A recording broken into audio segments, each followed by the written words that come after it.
সেখান থেকে এনার নাম বাদ দিয়েছে। সেখানে মেন আসামি কি হবে জানেন? এই প্রধান, কারণ প্রধান সই করেছে যে ওআরএস কজন আছে না আছে, সে নিজেই এনার ভাই, তাহলে সে আগে ফাঁসবে। যে ওআরএসদের একজন নাম কেটে দেওয়া হয়েছে তার জন্য সে বাঁচবে, তার সঙ্গে যারা জড়িত আছে সেও ফাঁসবে। তার সঙ্গে সঙ্গে বিএলও অফিসে যদি এরকম ধরনের কাজ চলে তার জন্য অবশ্যই আমরা আইনত ব্যবস্থা নেব।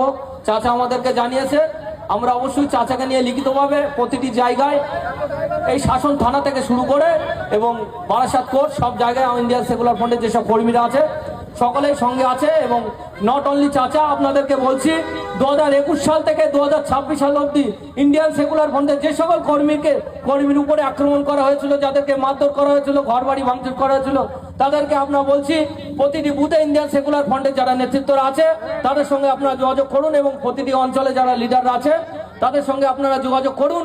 যোগাযোগ করে তাদের কমপ্লেনটা দিন, তারা নিয়ে আইনত আপনাদের শাসন থানায় কমপ্লেন করতে সাহায্য করবে এবং তাদের বিরুদ্ধে যাতে আইনত ব্যবস্থা নেওয়া হয় তার ব্যবস্থা অবশ্যই ইন্ডিয়ান সেকুলার ফ্রন্ট করবে। আপনাদেরকে কথা দিচ্ছি আমি এখান থেকে দাঁড়িয়ে।